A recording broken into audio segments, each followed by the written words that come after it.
Hello and welcome. I'm Roger Ream, and this is the Liberty and Leadership Podcast, a conversation with TFAS alumni who are making a real impact in politics, public policy, government, business, philanthropy, law, and the media.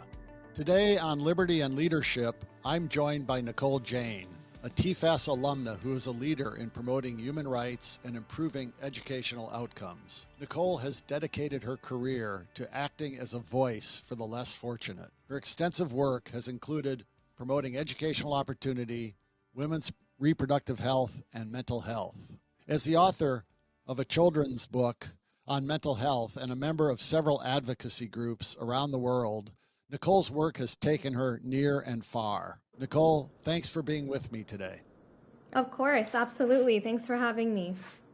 I'm really looking forward to hearing more about the long list of things you've been up to since your TFAS program ended, but let's start with a few questions about that experience. How did you first learn about TFAS and what prompted you to apply to our program? Well, it was in 2008, and I was really interested in political science and public policy, and I wanted to expand my programming, my internships, my experiences. And so I basically, I'm a huge fan of Georgetown University. And so when I saw that there was a program in conjunction with TFAS, especially the Philanthropy and nonprofit management program, I was so excited and it felt like a perfect fit. So I found the program online. I got a scholarship to go, which was amazing and super helpful.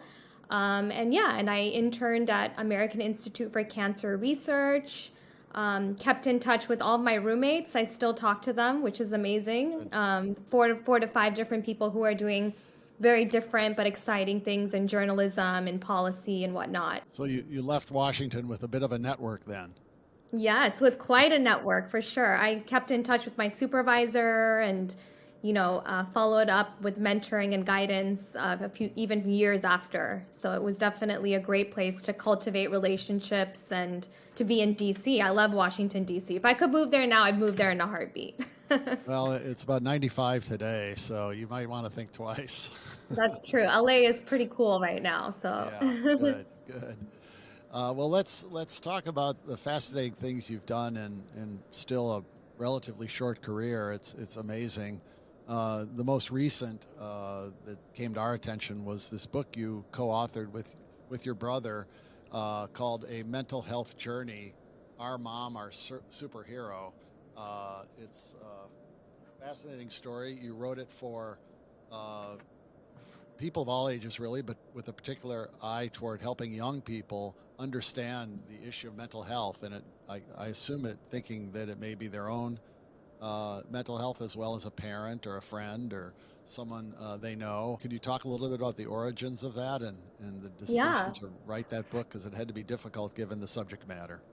Yeah, so the book came out of kind of a COVID project that my brother and I wanted to work on. I currently work at his mental health startup called Udify, which I can talk about a little later. But, we had some free time during COVID, and it was a very personal story to us. The book focuses on siblings who are dealing with societal stigma while seeking treatment for my mother's mental health challenges. It was definitely a very hard decision, and we had many difficult conversations as a family to talk about it, especially, in the South Asian community. There's a lot of stigma associated with depression and other mental illnesses. And, the main issue that came up for us in regards to mental health was there was a clear navigation issue. Once you realize something is wrong, what do you do next? What is it? A support group? Is it therapy? Is it medicine? What exactly should you be doing to make sure that, your mom or your loved one is doing okay? So that's why we decided to write that book. And it's a great conversation starter for adults to start talking about mental health with their kids.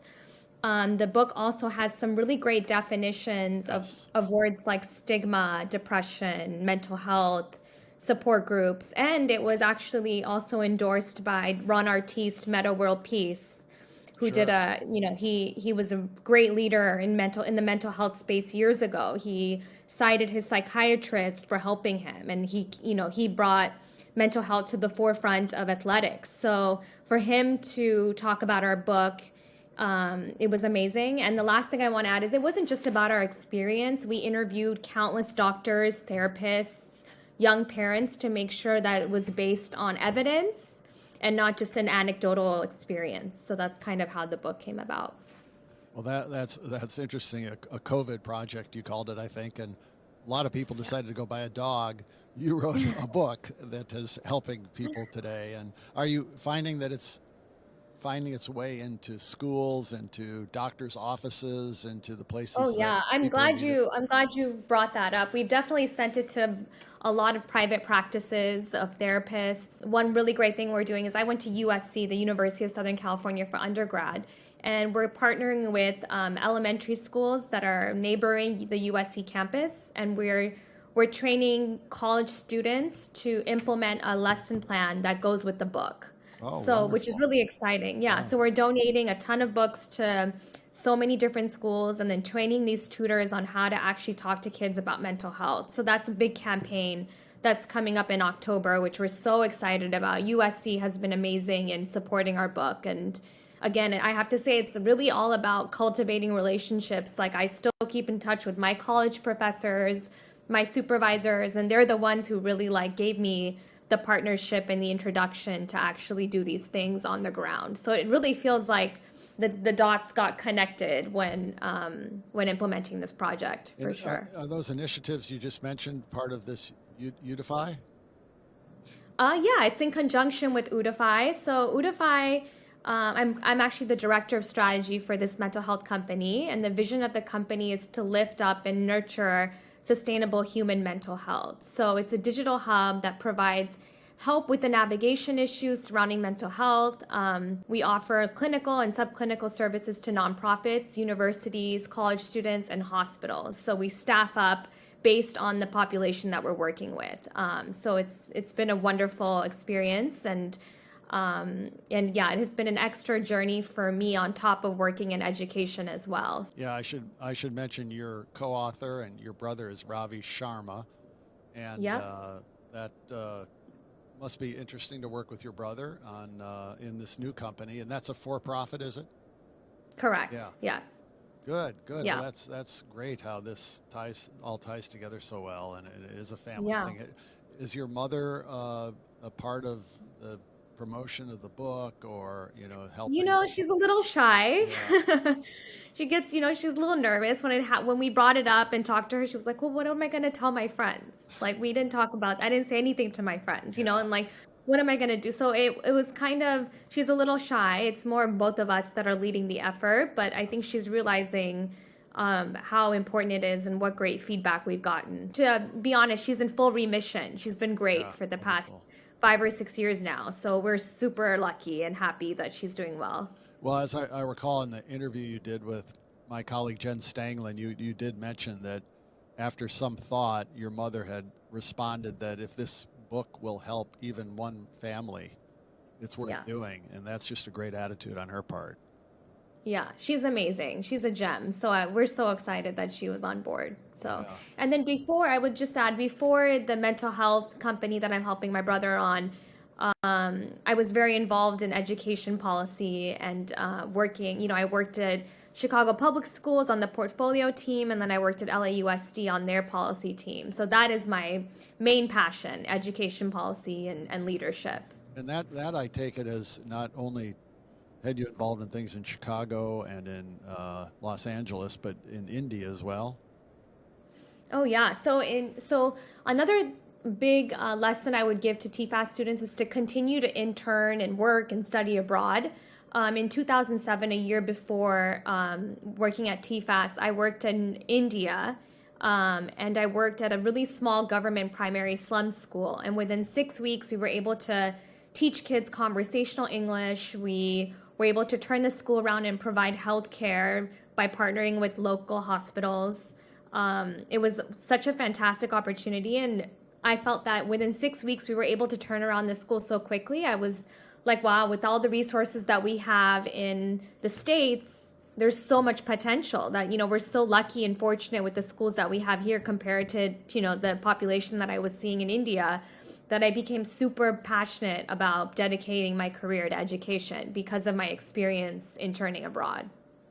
Could you talk a little more about that? How did you? What was the situation, and more importantly, how did you turn You it know, around? it was intense. So it was basically a classroom with about 70 kids, all grades from first grade to sixth grade. And so what they would do is they would say, okay, everybody in your second or third grade, come up to the class. Everybody else in the back, do something else. Like there was just no strategy. There was, kids were, not being taken care of, and there was no customized support. There was no curriculum when it came to teaching English. All of that was stuff that I had to kind of put together as quickly as possible to make the program work and to have some effect on students, even though it was a very short project. That's one thing I always think about is like what happened to the kids after I taught them. What was their journey? How did I impact them? So that would be interesting to go back and see and follow up on with the students to see how big of an impact it was. Oh yeah, that would be fascinating. I'm a little bit familiar with the work of a English educational analyst named James Tooley. He wrote a book called The Beautiful Tree, and he, Oh, not just in India, but I know mostly in India, went into these poor areas and looked at the schools, and he was just concerned about the fact of the failure to supply basic education to the poor in so many parts of the world, not just in India, but in Africa and elsewhere. And mm-hmm. he noticed in India what struck him was that poor people had tended to create their own local schools because the government was failing so miserably, and that these Yeah, local schools, the parents were holding people accountable and getting a much better education. And he's yeah. seen that in places like Ghana. It's often, the government has no accountability, but it's great you Yeah. got to go in there and actually turn one around is just incredible. Yeah, it was a great experience. And I was super young. I think I was only like 18 or 19. So that experience definitely left a mark, just like TFAS did for me. I mean, because of TFAS, literally am focused in my life to public service and government work. So it's definitely changed my trajectory for sure. And also, you've not only been working on the mental health issue, the issue of education reform, which we might come back to, but also in promoting human rights, particularly the rights of young girls, right? Yeah, so I recently it's been about a year now. There was an organization called the PAD Project, actually. And what's great about them, they're a menstruation advocacy group. And in 2018, I believe, they won an Oscar for their Netflix show, Period, End of Sentence, which is basically saying that period should be an end of a sentence, not end of a girl's education. So they won an Oscar. They got a bunch of limelight. A lot of celebrities were interested in them. We approached each other on LinkedIn actually, and just like, I had commented on their social media here and there. And then they reached out to me and asked if I wanted to be a board member. So now I've been a board member for them for about a year. It's been great. We've been working on strategy, fundraising, curriculum development, just anything that they need as a part-time support advocate for them. So that's one thing that I've been doing that's been amazing. Another one is an organization called Lotus Petal, which builds slum schools in India. They're serving over 30,000 students a Wow. year. When they went virtual because of COVID, they got everybody tech. They got a ton of donations to get everybody, an iPad, and able to kind of make sure that there was no gap in education because of COVID. Great organization. I think they're going to scale up. I'm so happy and proud to be part of that as well. So it's been kind of exciting. I think I'm on like 6 boards now and counting.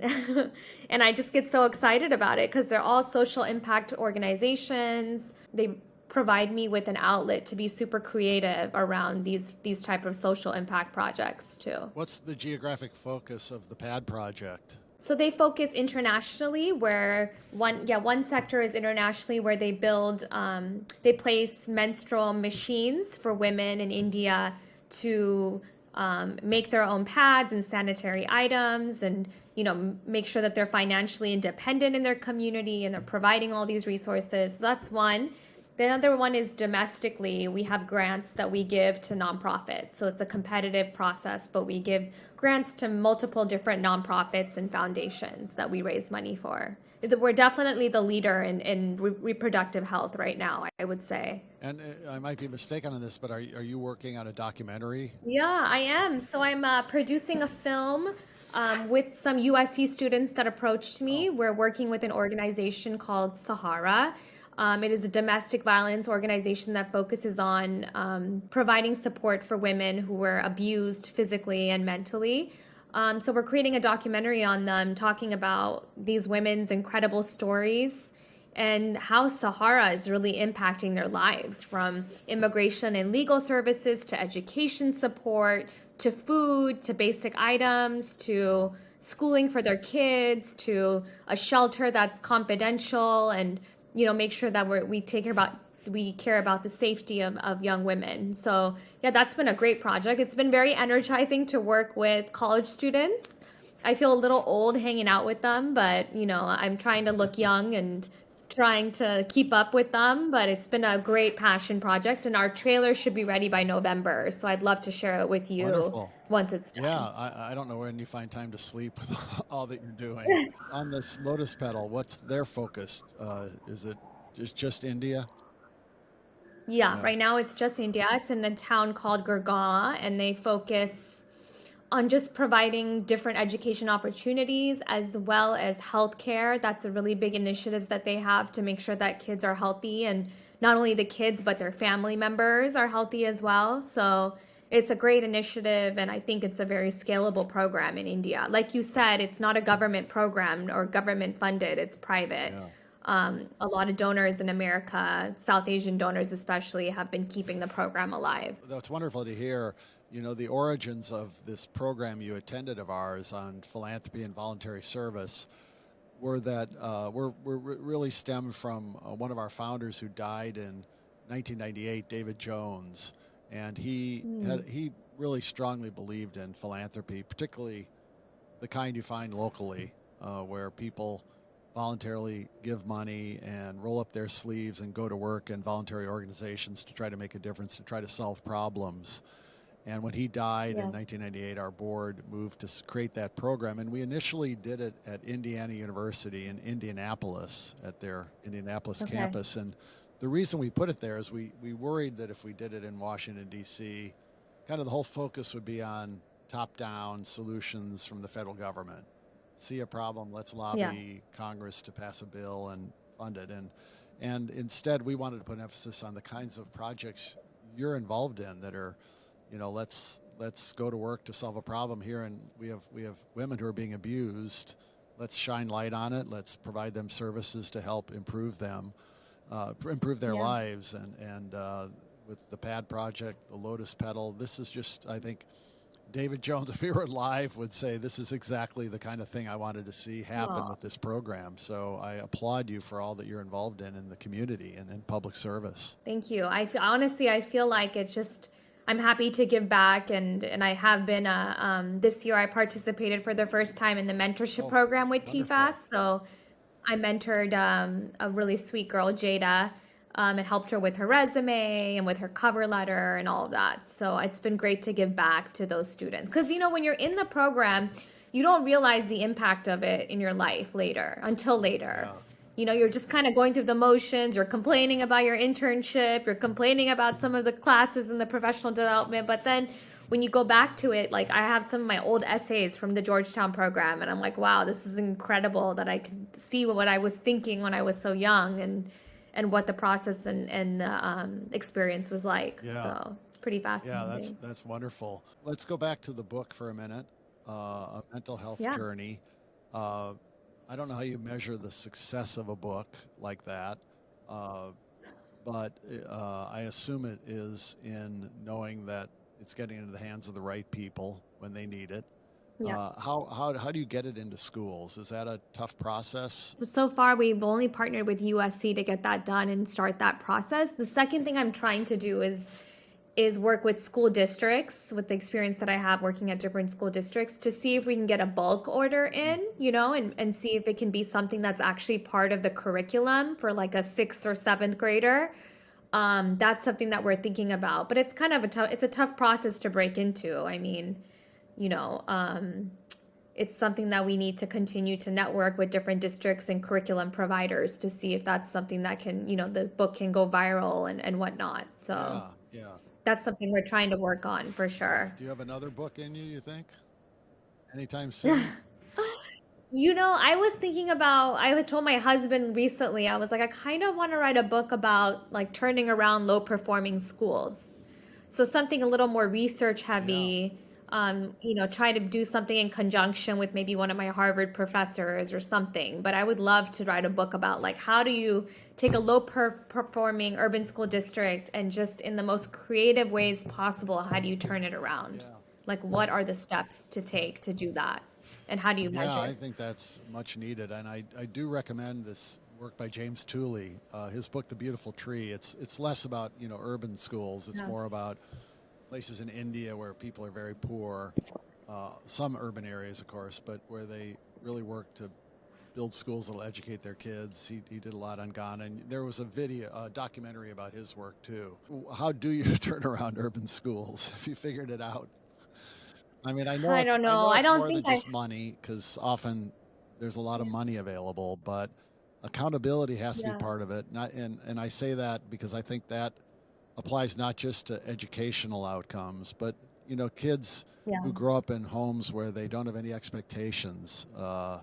It Yeah. makes a big challenge for them. It's all about igniting passion in students and having them have something that they really care about to make effective change. But I also truly believe in paying our public school teachers a lot more.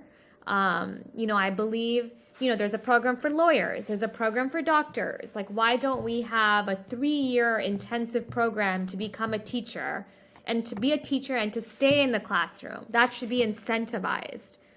Teachers don't make a difference until their third year in the classroom.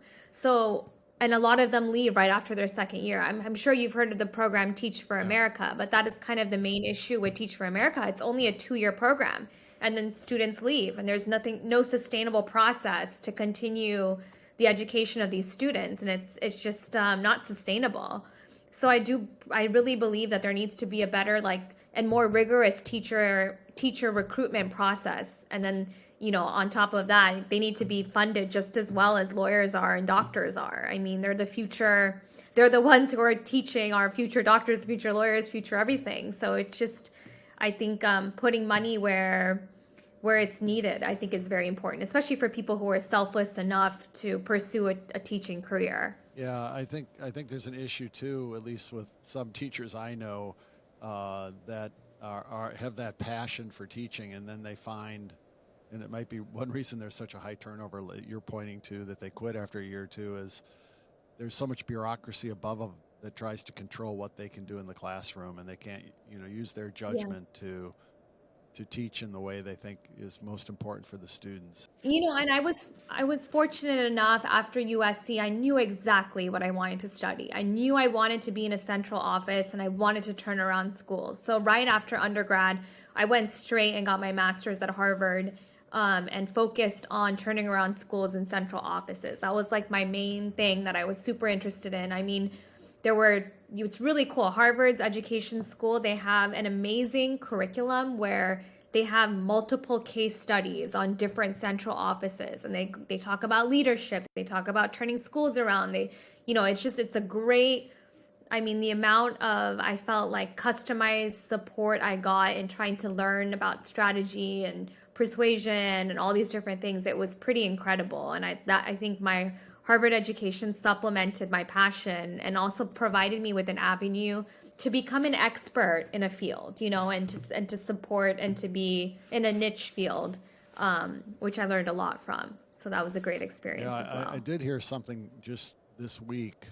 Didn't pay close enough attention to it, but about growing teacher shortages around the country, and part of Hmm. it's that COVID uh, was so Hmm. difficult for teachers trying to teach.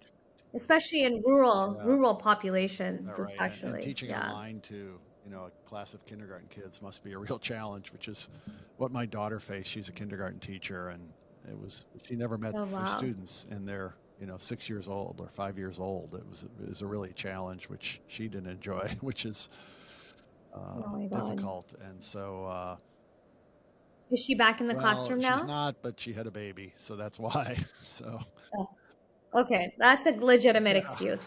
yeah. But she just talked about how hard it was not to be able to meet the children she was supposed to, Yeah. teach.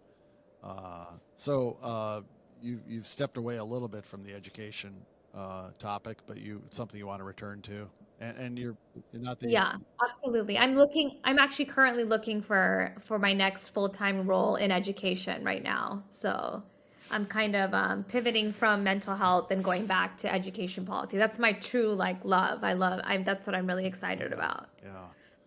Uh, well, let me ask you if you were going to.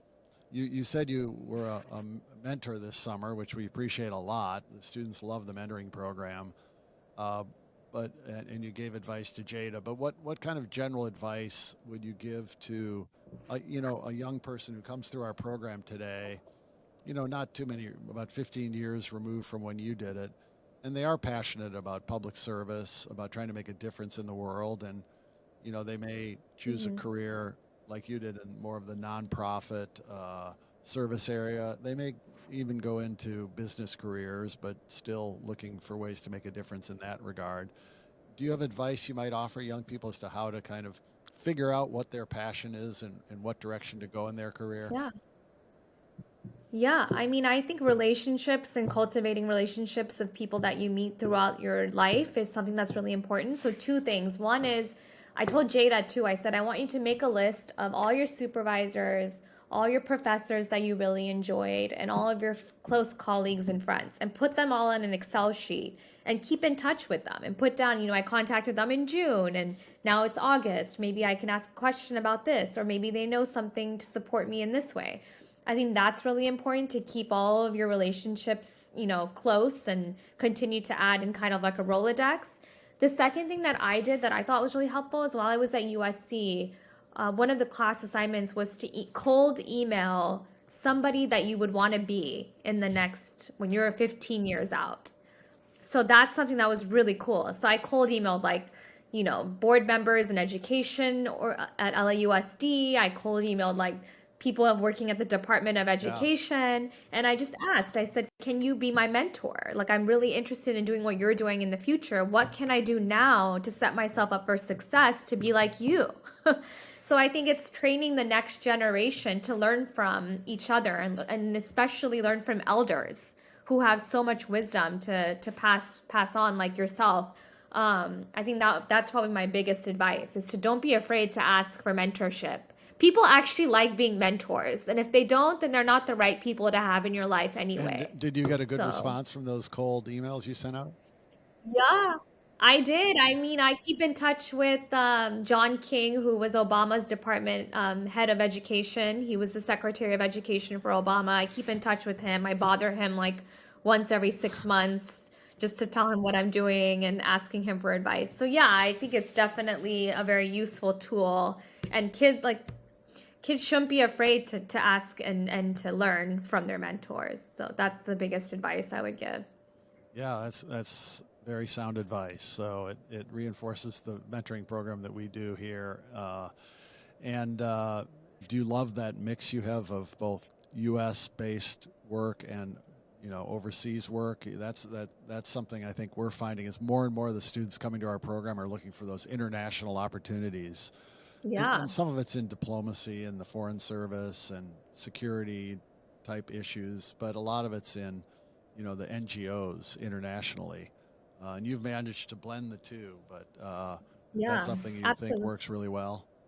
Yeah, I think so. I mean, I think these studying abroad programs, what's great is you learn about certain values like inclusivity, tolerance. You learn about, service, the importance of, doing things in evidence. And so there's just a lot of things that you learn when you work internationally because you're surrounded by people who are different than you and they're doing different things and you're learning from them in those experiences. So yeah, I definitely think studying abroad internationally is something that I honestly think it should be like something that's required in college, where you have to pick a place and you have to just go for a semester. I think that is something that's really great. Yeah, I think I saw a statistic just the other day that it was fewer than 5% of college students have a study abroad experience. So it's very small. We are doing programs at the Fund for American Studies in Prague for students Wow. from around the world, mostly from Eastern Central Europe and the U.S. We had a program this summer in Guatemala. We tend to do one in Santiago, Chile, and we had one. Well, Roger, you're gonna need to do one in India. Yeah, we should. We should. We used to have a program in Hong Kong, and we had students from all through Asia, including India, come to that. Wow. A few Wow. years ago, we decided we'd move it after all the changes taking place in Hong Kong and at the universities there. But because of COVID, we haven't held it again since then. But Yeah. yeah, India might be the right location for it. Yeah, I'd love to help you with that if you decide to do it. Well, That thank sounds you. great. That would Thank be an you. amazing collaboration. Yeah, yeah. It's an amazing. I have not been to India, but it's on the bucket list. So hopefully Yeah. someday. And Well, we hopefully when COVID dies down a little more, then it'll be safer to go. Right now, it's probably not a good time anyway. Okay, good. Well, this has been great. I've enjoyed talking with you, Nicole, and I will again recommend the book, A Mental Health Journey. Our Thank Mom, Our you. Superhero. Uh, it's based on a true story in Nicole's own experience and that of her brother. And if anyone has those issues they're dealing with in a family, among friends, take a look at this book. It's easy to purchase on Amazon and elsewhere, and I'm sure you'll be rewarded from looking at it. And as Nicole said, I think I'll emphasize that again, Nicole, that just to get the definitions in there that you've put in there of things like what's a therapist, what does it mean to have a stigma, to be helpless, to have to see a psychologist or psychiatrist. So it can be a useful book, I would think. And so I applaud you and your brother Ravi for writing it. Thank you so much. And we love the support you've given us. It's incredible. Well, thank you, Nicole. Thank you for listening to the Liberty and Leadership Podcast. Please don't forget to subscribe, download, like, or share the show on Apple, Spotify, or YouTube, or wherever you listen to your podcasts. If you like this episode, I ask you to rate and review it. And if you have a comment or question for the show, please drop us an email at podcast@tfas.org. The Liberty and Leadership Podcast is produced at K Global Studios in Washington, D.C. I'm your host, Roger Ream, and until next time, show courage in things large and small.